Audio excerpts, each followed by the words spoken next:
أشهد أن لا إله إلا الله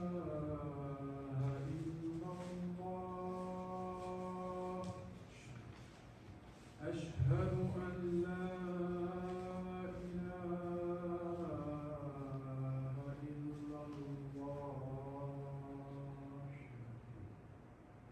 أشهد أن محمدا رسول الله أشهد أن محمدا رسول الله حي على الصلاة حي على الصلاة حي على الفلاح حي على الفلاح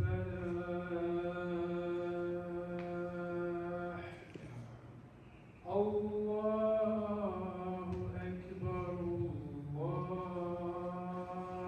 أكبر لا إله إلا الله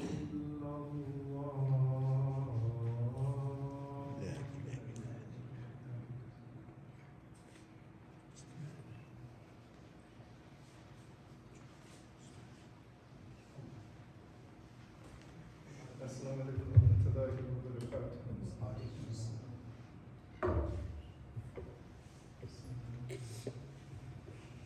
الحمد لله نحمده الحمد لله نحمده ونستعينه ونستغفره ونؤمن به ونتوكل عليه ونعوذ بالله من شرور أنفسنا ومن سيئات أعمالنا من يهد الله فلا مضل له ومن يضلل فلا هادي له ونشهد أن لا إله إلا الله وحده لا شريك له وأشهد أن محمدا عبده ورسوله صلى الله عليه وسلم. اللهم صل وسلم على سيدنا ونبينا عبدك ورسولك النبي الأمي وعلى آله وصحبه وبارك وسلم عليه. أعوذ بالله من الشيطان الرجيم بسم الله الرحمن الرحيم. والتين والزيتون وطور سينين وهذا البلد الأمين لقد خلقنا الإنسان في أحسن تقويم ثم رددناه أسفل سافلين إلا الذين آمنوا وعملوا الصالحات فلهم أجر غير ممنون فما يكذبك بعد بالدين أليس الله بأحكم الحاكمين صدق الله العليم. Alhamdulillah, Rabbil Alameen, we have to be thankful for such a beautiful day outside today. Actually, I'm heading for a funeral of my brother who passed away 2 weeks ago. He's non-Muslim. And then I just received the unfortunate news that one of the young teenagers in our community in Concord just died. He's 18 years old, his first year in college. I don't know his name and I don't know his family, but they attend mosque. But it's a confirmation of one of the things that we know as Muslims, that life is temporary and that with every step and every breath is further from youth and closer to death. And that no matter what we do in this life, we have to be mindful of our behavior. Because Allah subhanahu wa ta'ala sees, Allah knows, and Allah tests us so that we can pay attention to things. And some of the tests come through losing our youth, some losing our elders, or families separating from you and losing your family, your wife, your children in some sort of calamity. These kind of things happen to keep us aware of the fact that,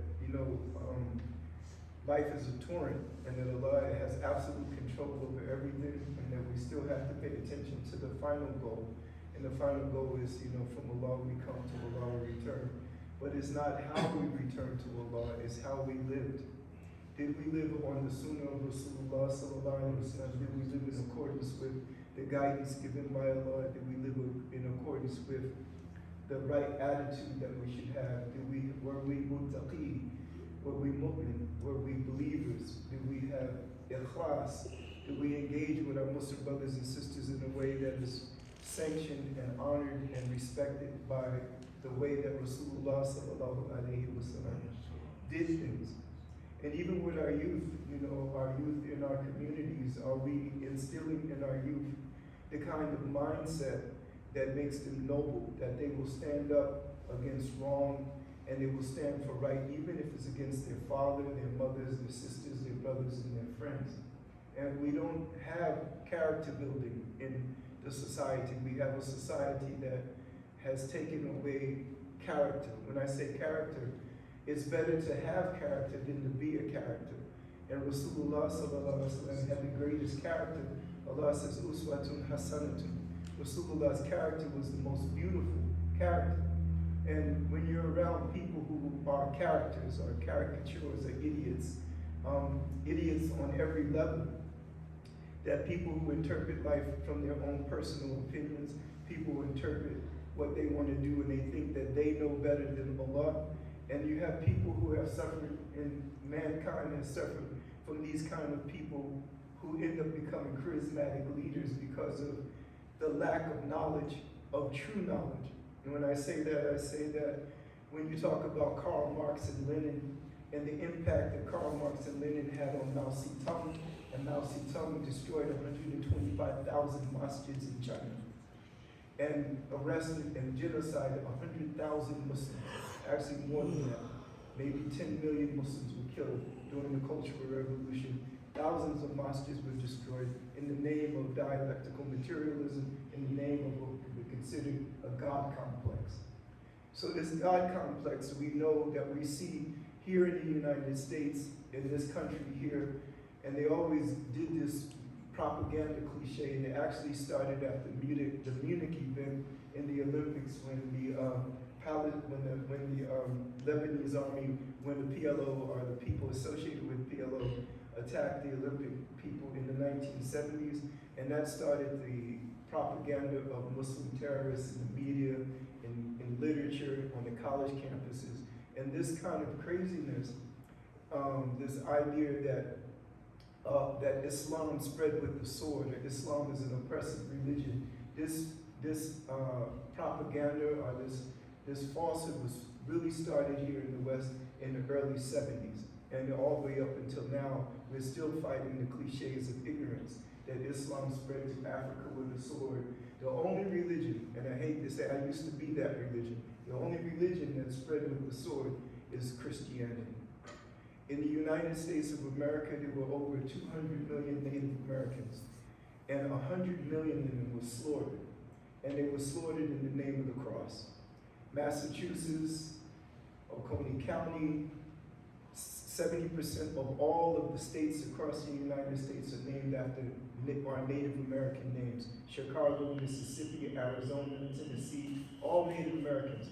But if you go to those areas, you only see that in the city, you might only see 1% Native Americans, as you see here, right here in Massachusetts. And Massachusetts is a Native American name. And who were these people that were claiming to be people who are of Jesus Christ? When we grew up as Christians in America, there was, in the 70s, there was movies about the Antichrist, about the movies of 666, or what we called the Gazal, or the who, and this was a real heavy thing in the 1970s and the 80s. They were talking about who's the Antichrist. Was President Nixon the Antichrist?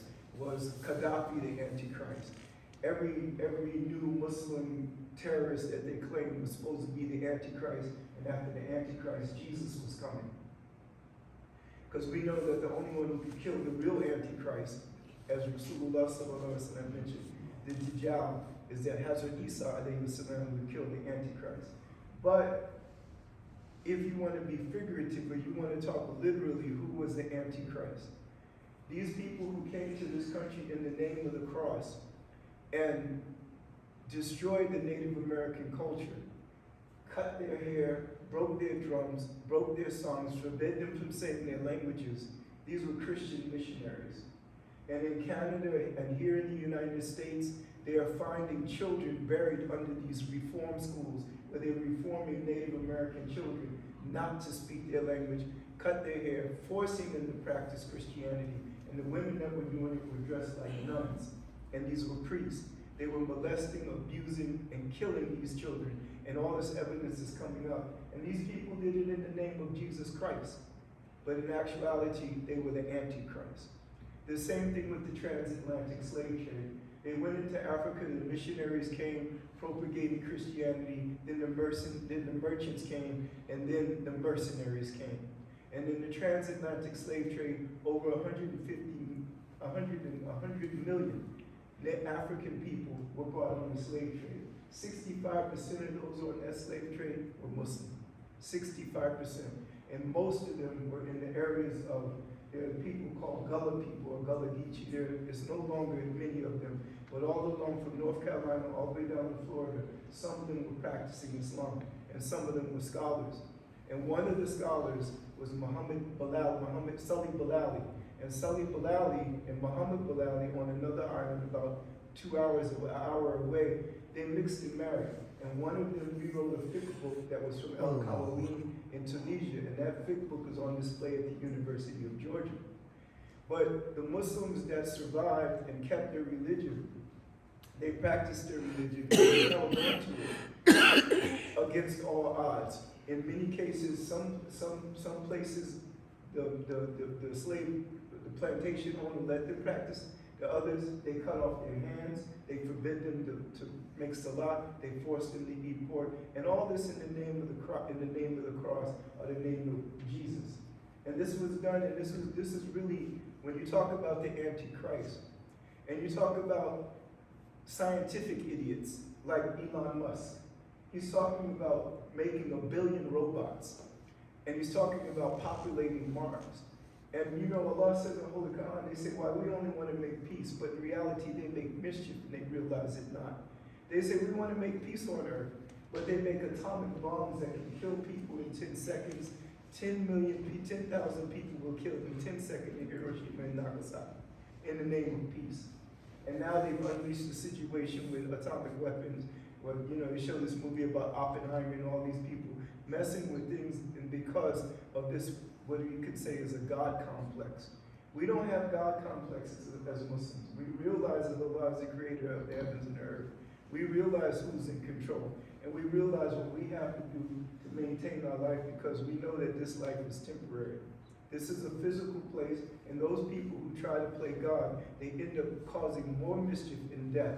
As you look at the situation with the transgender movement and the reassignment, scientists, doctors, all of the communities have embraced an ideology that is complete pure falsehood, and people are dying in the name of it. And the thing is that we want to make peace. We don't want our kids to commit suicide, but they're committing suicide anyway. They're against vaginal mutilation and body mutilation in Africa and Sudan and Somalia. They were women, the feminists, they all protest about that. But here in America, it's illegal to mutilate your body, to castrate yourself, and to remove your bosom if you're a woman, because you want to be something that Allah did not create you to be. But in other countries, they condemn it. And it's not even as gross, and it's not even as massive as the mutilation of body mutilation taking place legally here in the United States in the name of reassignment. So these people, you know, they want to promote falsehood in the name of trying to find the solution of being God. There's no God but Allah.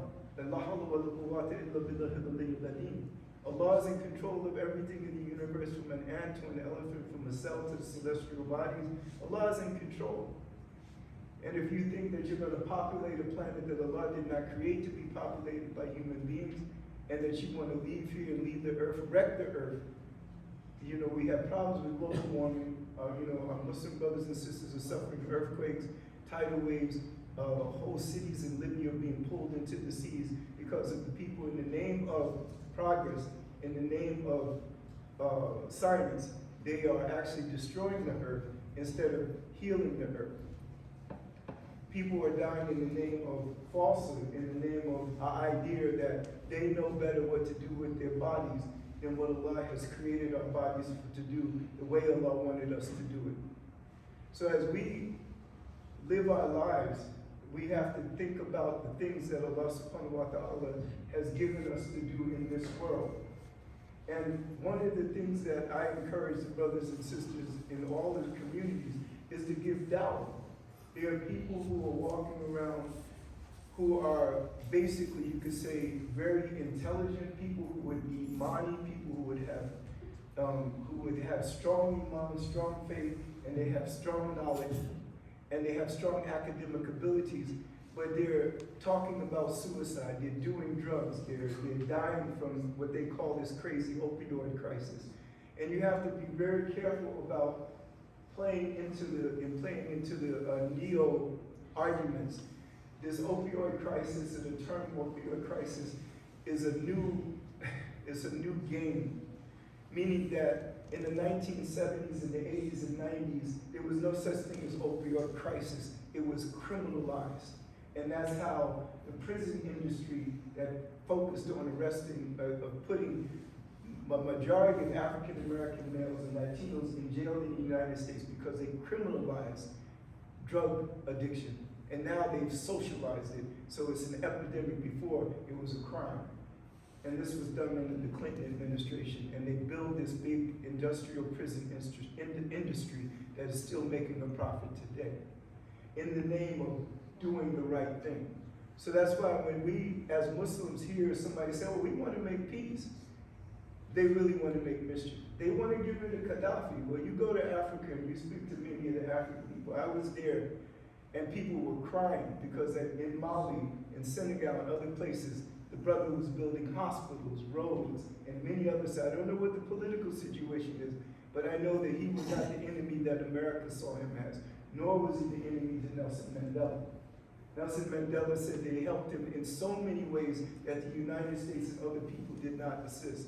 But if we fall into the sway of believing Western media and the way they view us, or the way they want to project us as Muslims, we could put ourselves in a very bad position of not understanding what is happening globally, as well as what is happening here in the United States. You have to read between the lines, and I learned this from Malcolm X, and Malcolm X is one of the reasons why I'm a Muslim. I listened to the last speech of Malcolm X, and I was 17 years old, and I went from thinking like an American to thinking globally, just in 1 hour. And the things that he conveyed then are here now. The problems with police are the same exact problems that existed 50 years ago. The problem with the political games that they're playing, discriminating people, are the same exact political games that they played 50 years ago. The prisons are still filled with minorities of people. There's housing discrimination, job discrimination, all kinds of things. My family decided to move to Milwaukee. Milwaukee is the worst place for African Americans in the United States.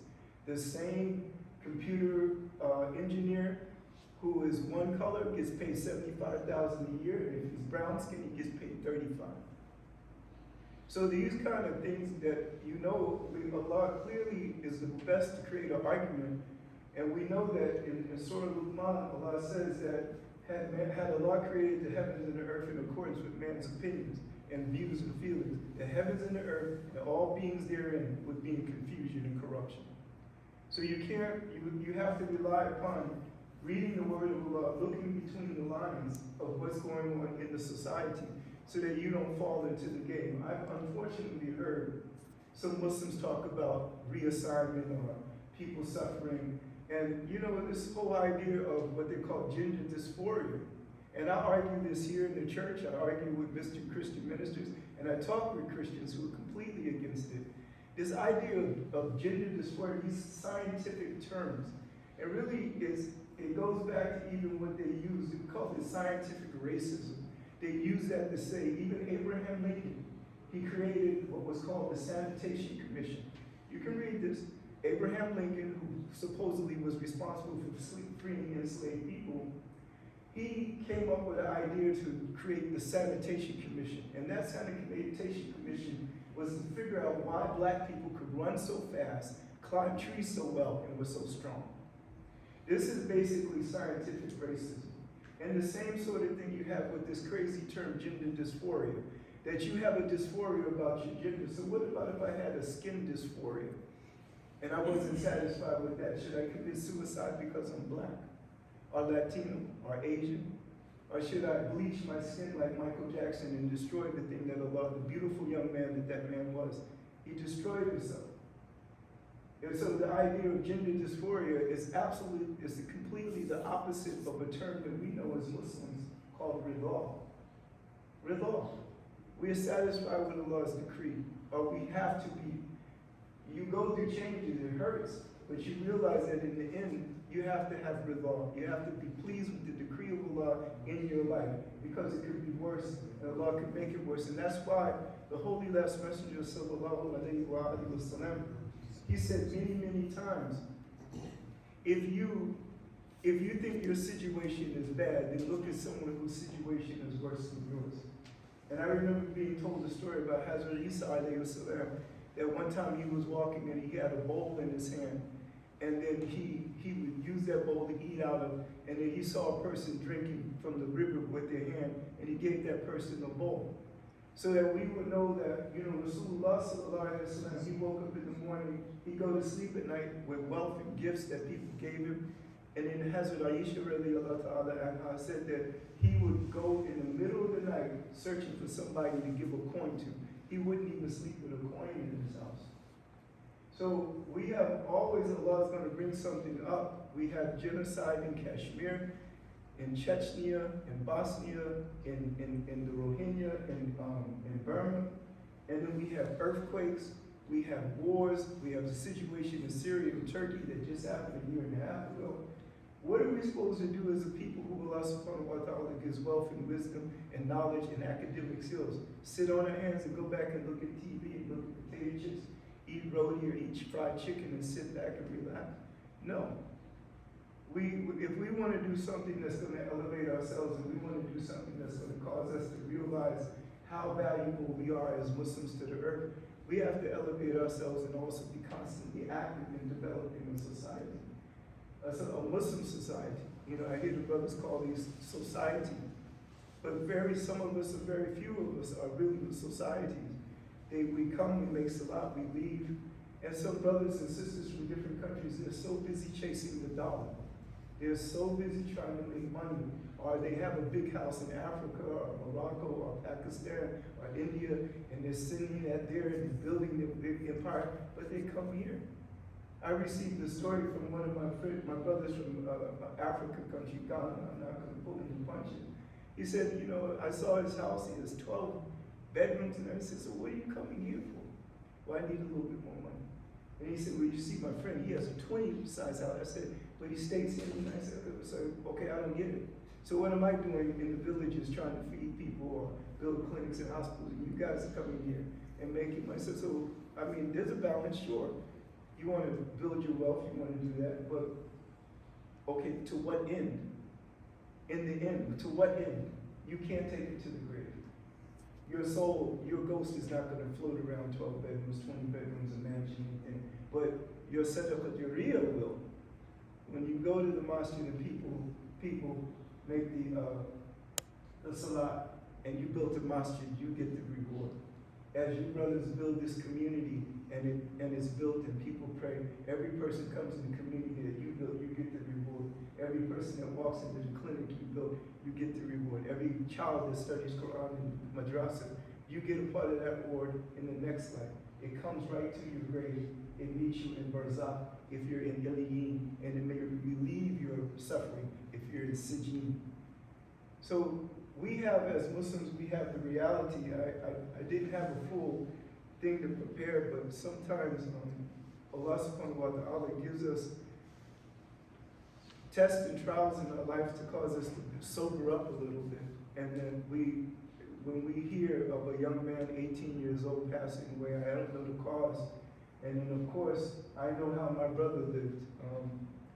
And he didn't live Islamic life at all. And so the journey to visit him is not to visit him, it's to see other relatives and remind them that, yeah, I'm still here, and see them and give them some dawah. Some of them I already know, who I gave shahada many, many years ago, to remind them about Allah subhanahu wa ta'ala. Allahumma salli ala sayyidina Muhammad wa ala sallam.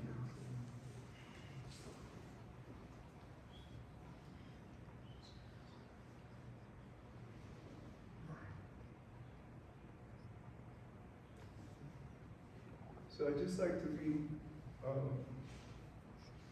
just a little bit of something. Almost done. 37. 137. Oh, it's 137. Yeah.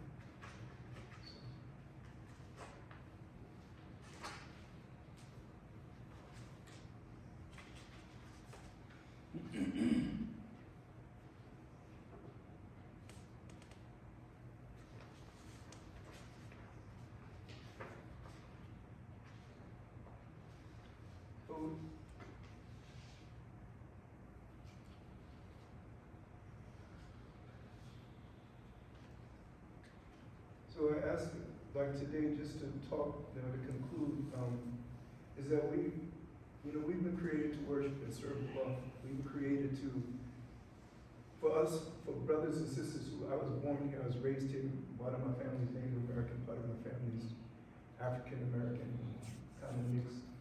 So for us who live here and seeing Islam grow and develop, fortify your community. The brothers here trying to fortify the community. It needs more than a weekend warrior kind of mentality.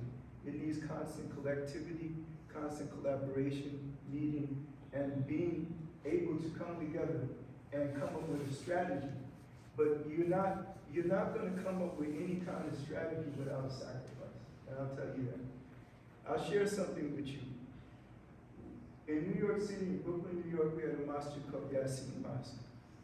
And this was in, I forgot the street in Brooklyn. And we had a children's school, a full-time school, from 8 o'clock to 2 o'clock in the afternoon.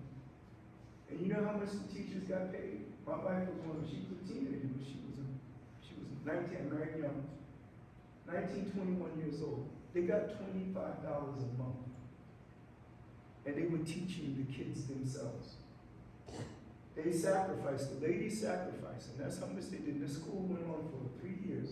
And then more money came in. If they got more, they got more. Sometimes they end up getting, maybe not 25, I think 25 a week, say $100 a month. And some of the kids went, my kids, of course, built another, I moved away, we built a school. And these kids went from homeschool, some of them went from homeschool to the dean's list, or from the little master's school. But the kind of sacrifice that it took, nobody was getting paid. Nobody was doing it part-time. Because the reality of the sacrifice is an inconvenience. A sacrifice is going to inconvenience you. You can't say, well, I'll do that when I find time, or I'll do that. You're going to be inconvenienced. And that's the reality of the sacrifice. You can't make a sacrifice without being in an inconvenient situation. If you're going to develop your community, you better be also prepared to be inconvenienced. Financially inconvenienced, time inconvenienced, sacrifice for your family. I was seeking religious counsel from some brothers, and they gave some counsel and said, oh, I got to go home and eat dinner. I said, you guys don't know what you're doing. I said, I lost my job counseling people. And of course, how could they know? One guy's not married and another guy just got married. What would he know about marriage counseling? And I told him, I said, I'm sharing this with you not because of pat myself. I said, I've lost my job taking care of people in the community. But some of these people were fuqara, miskin, college professors, CEOs, but still, a sacrifice is going to be inconvenience. ربنا فضلنا أنفسنا وإن لم تغفر لنا وترحمنا لنكونن من الخاسرين. ربنا أتمم لنا نورنا واغفر لنا إنك على كل شيء قدير. ربنا أتمم لنا نورنا واغفر لنا إنك على كل شيء قدير. ربنا آتنا في الدنيا حسنة وفي الآخرة حسنة وقنا عذاب النار. لا إله إلا أنت سبحانك إني كنت من الظالمين. حسبنا الله ونعم الوكيل ونعم النصير. اللهم صل وسلم على سيدنا ونبينا عبدك ورسولك نبينا وعلى آله وصحبه.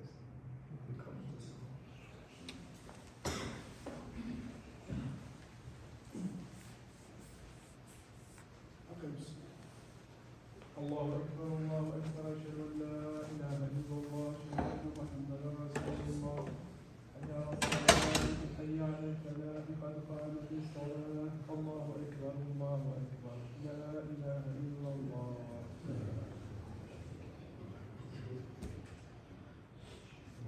الله أكبر الحمد لله رب العالمين الرحمن الرحيم مالك يوم الدين إياك نعبد وإياك نستعين اهدنا الصراط المستقيم صراط الذين أنعمت عليهم غير المغضوب عليهم ولا الضالين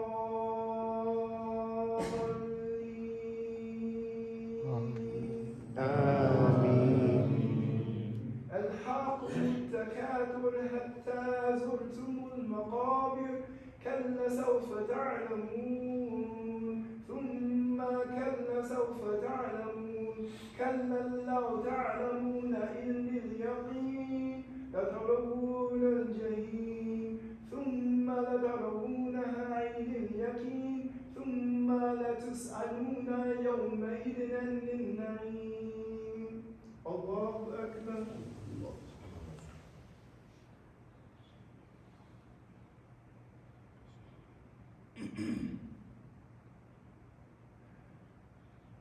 سمع الله لمن حمده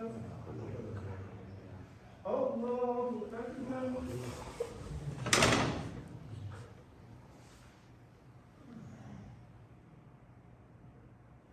الله أكبر الله أكبر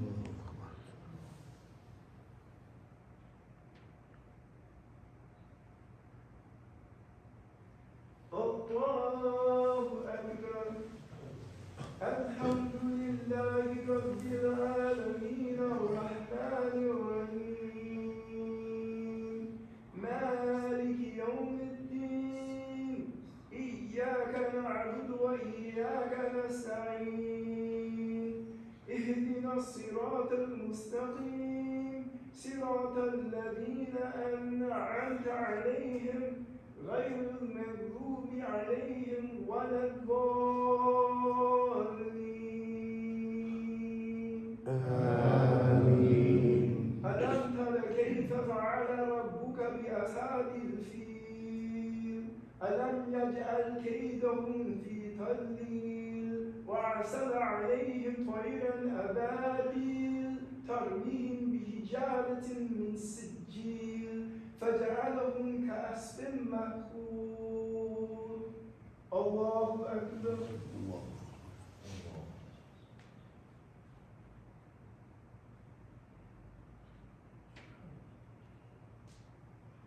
سمع الله لمن حمده الله أكبر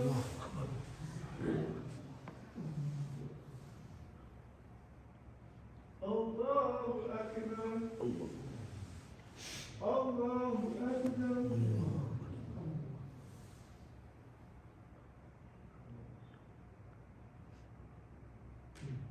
الله أكبر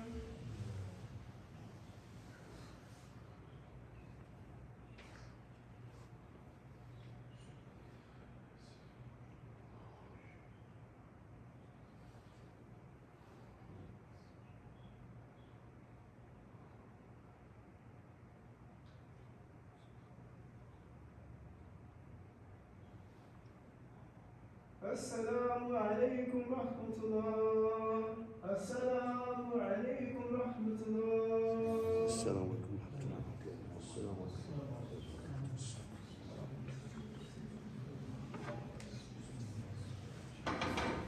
Assalamu alaikum, brother. Just as a reminder, we start the school every Saturday. For anybody who has kids from 4 to 15, inshallah. Assalamu alaikum. عليكم السلام.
Okay.